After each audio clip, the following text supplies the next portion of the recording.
My partner's friend stole her cell phone in order to get us to pull over on a dark, desolate road and probably drugged us. Never thought I'd have anything to post on this subreddit, but here I go. This literally just happened, so I'll try to keep this as short and organized as possible, but apologize if it is neither of those two things. I'm a 29-year-old female and my partner is a 23-year-old female. We were back in her hometown visiting her family for about a week. It is a very small, isolated town in the middle of nowhere and basically in the middle of the woods. While we were there, she wanted to meet up with an old high school friend who still lives in the area. We'll call him Kyle. So we meet Kyle at the beach and right away he's acting super weird, making jokes about having a three-way with us and just making a bunch of unwelcome, overly sexual gross comments about us. Obviously, we're unfortunately used to this stuff to a certain extent, but coming from someone who is supposed to be her good friend, it was extra annoying. So me and my girlfriend are shooting each other panicked looks the whole time. Once he's out of earshot for a second, she says that she's sorry and that he's never been like this before and we can make an excuse to leave. When he comes back, we tell him we want to get dinner at a local bar, but he just asks to join us. We felt awkward, so we ended up saying yes. He said he doesn't know quite how to get there, so follows us. We get there, order drinks and food, and then head out to the patio with the drinks. He makes a few more gross comments and is generally being way more cool and normal than he was at the beach. We're smoking weed on the patio and chilling. The food comes quick and we finish it quicker. Now here's where it gets really messed up. So halfway through my first drink, I'm feeling really tired, which makes sense since we've had a long day. I gave my girlfriend the signal that I want to go and she makes an excuse that we need to go. He keeps trying to get us to come to his house. I've got good weed and dabs there and you can meet my cats, blah blah blah blah. He's being really pushy. We keep saying no and making excuses. We need to check on their grandpa, etc. So we finally get to the car and say goodnight. We've parked next to each other and walk up and into the cars together while saying our goodbyes. We get in the car and my girlfriend informs me that she wants to stay at the bar, but fake it like we're leaving because she doesn't want to chill with him anymore, understandably. So we're sitting in the car waiting for him to leave first. When he signals us to roll down the window, we do. He says his GPS is being funny and can we lead him to the main road. So to be fair, we are in the middle of nowhere, so this didn't seem too outlandish. So obviously staying behind at the bar was out. So in the car we're talking about how pushy he was being, and she admits that she feels weird driving right back to her grandpa's house, so we should drive into town until we lose him. He's behind us for a long time, even way after he said he would have gone off on his exit. We think it's weird but weren't sure what to do. So finally we get on to a 2-lane road and he pulls up next to us and he's waving a phone, which is clearly my girlfriend's phone, in the window. We pull over, he gives her the phone back, chats for a few seconds, then leaves in a hurry. Here's the part that makes my skin crawl. We know she had her phone. I saw her put it in her fanny pack, which was on the table along with my phone and her weed. A few minutes before we left the bar, as we were preparing to leave, she didn't take it back out. There is literally no way she could have left it at the bar. More importantly, he got in his car and left the bar at the same time as us, meaning he had to have already had the phone when we were leaving. It's not like we left the bar first and he saw it left on the table or something. He literally had to have been walking to the car with us and calmly saying goodnight with the phone already in his possession. Now the kicker. Apparently unbeknownst to me, my girlfriend had tasted a very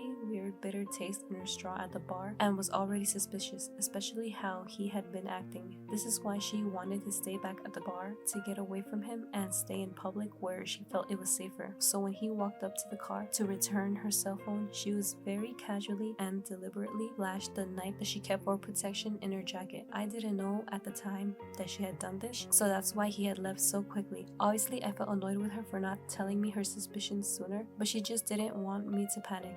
I'm really shaken up and a few things are clear. 1, he stole my girlfriend's phone and it seems like he did so we would be forced to pull over on a dark road in the middle of nowhere. 2, we quickly ended the conversation and left when my girlfriend flashed her knife. They've been good friends for almost 10 years. If he weren't planning on doing something malicious, I feel like he would have acted confused about the knife or said something like LOL, WTF, why would you flash a knife at me? What is this, a bad movie or something?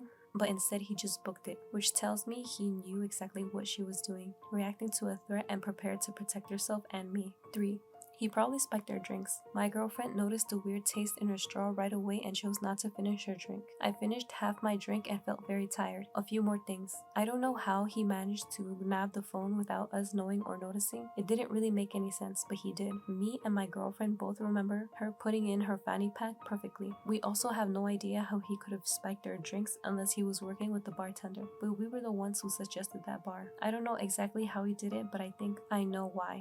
And for that reason, my girlfriend's now ex-friend who made creepy sexual comments probably tried to drug us and stole her phone in order to get us alone on a dark road. Let's not meet again. Update. Late that same night, he texted I had fun to her after we got back home. I finished my post, etc. It seemed weird and like he knew we were onto him and was trying to gauge our reaction. We had talked about hanging out a couple days after before we headed out of town, and that day he called her a bunch of times in a row, like dozens. She ignored the calls, even blocked him. We chose not to report. He hasn't made any further attempts to reach out. Ex-girlfriend's crazy obsessed friend.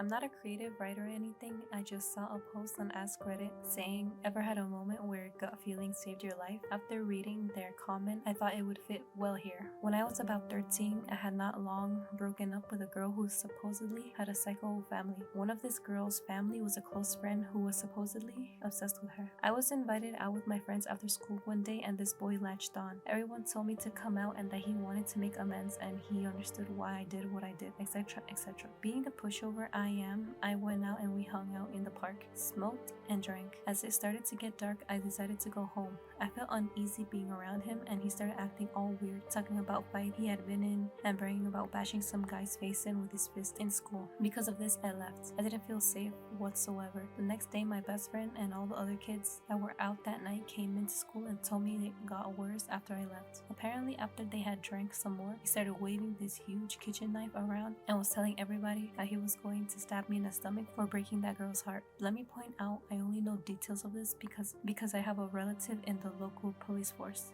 My dad made us move because he knew where I lived. I continued getting death threats on social media though, until about a year or two later when it was in the paper and was spread around the town that he had broke into someone's house, stabbed the man to death, and then slit his wrist in the man's bathtub. They found high amounts of cocaine and cannabis in his system along with a lot of alcohol. The elderly neighbors phoned the police when they heard some commotion and they hadn't seen the man leave for work. They found him barely conscious and he is now in a psych ward. This is supposedly over a girl again. I think I dodged the bullet there.